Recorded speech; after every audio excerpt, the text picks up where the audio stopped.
First உங்க investment ஜர்னியை சீக்கிரமா start பண்றது. டைம் தான் பிக்கெஸ்ட் வெல்த் கிரியேட்டர். எப்போ நீங்கள் உங்கள் 20ஸ்லேயே இன்வெஸ்ட் பண்ண ஸ்டார்ட் பண்ணிட்டீங்களோ காம்பவுண்டிங்கான சான்சஸ் ரொம்ப ஹையாக இருக்குது. அட்லீஸ்ட் ஒரு 5000 ரூபாய் இன்வெஸ்ட்மெண்ட்டில் ஸ்டார்ட் பண்ணுறது ரொம்ப ரொம்ப நல்லது. ரெண்டாவது, எமர்ஜென்சி ஃபண்டை பில்ட் பண்ணுறது. நம்மளுக்கு ஒரு 3 to 6 மந்த்ஸ்க்கான எக்ஸ்பென்சஸை நம்ம பேங்க் அக்கௌண்ட்டில் எப்பவுமே சேவிங்ஸில் வச்சுக்கிறது ரொம்ப ரொம்ப நல்லது.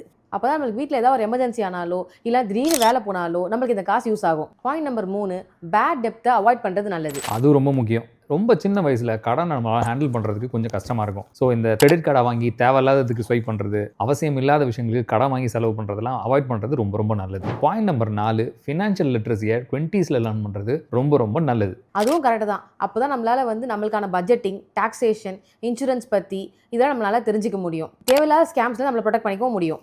5வது பாயிண்ட், கெட் இன்சூர்ட் ஏர்லி. 20ஸ்ல இன்சூரன்ஸ் இருக்குது ரொம்ப நல்லது. 2 விதமான இன்சூரன்ஸ். ஒன்று உங்கள் டேர்ம் இன்சூரன்ஸ், இன்னொன்று ஹெல்த் இன்சூரன்ஸ். டேர்ம் இன்சூரன்ஸ் முன்னாடிலாம் நம்ம இறந்தா மட்டும்தான் கிடைக்கிற மாதிரி இருந்துச்சு. இப்போ அந்த மாதிரி இல்லை. சப்போஸ் 60 வயசு வரைக்கும் போட்டிருக்கோம்னா 60க்கு அப்புறம் நம்ம இருக்கோன்ற பட்சத்தில் நம்ம கட்டின ப்ரீமியம் திரும்பி கிடைக்க சான்ஸ் இருக்குது. அதே மாதிரி ஹெல்த் இன்சூரன்ஸை ஏர்லி ஏஜில் எடுக்கும்போது ஹெல்த்தும் சரி டேர்மும் சரி ரெண்டுத்துக்குமே நம்மளுக்கு ப்ரீமியம் ரொம்ப குறைவாக இருக்கும். நம்ம ஃபினான்ஷியலாகவும் சேஃபாக இருப்போம். ஃபேமிலி ரொம்ப ப்ரொடெக்டடாக இருக்கிறத நம்மளால் பார்க்க முடியும்.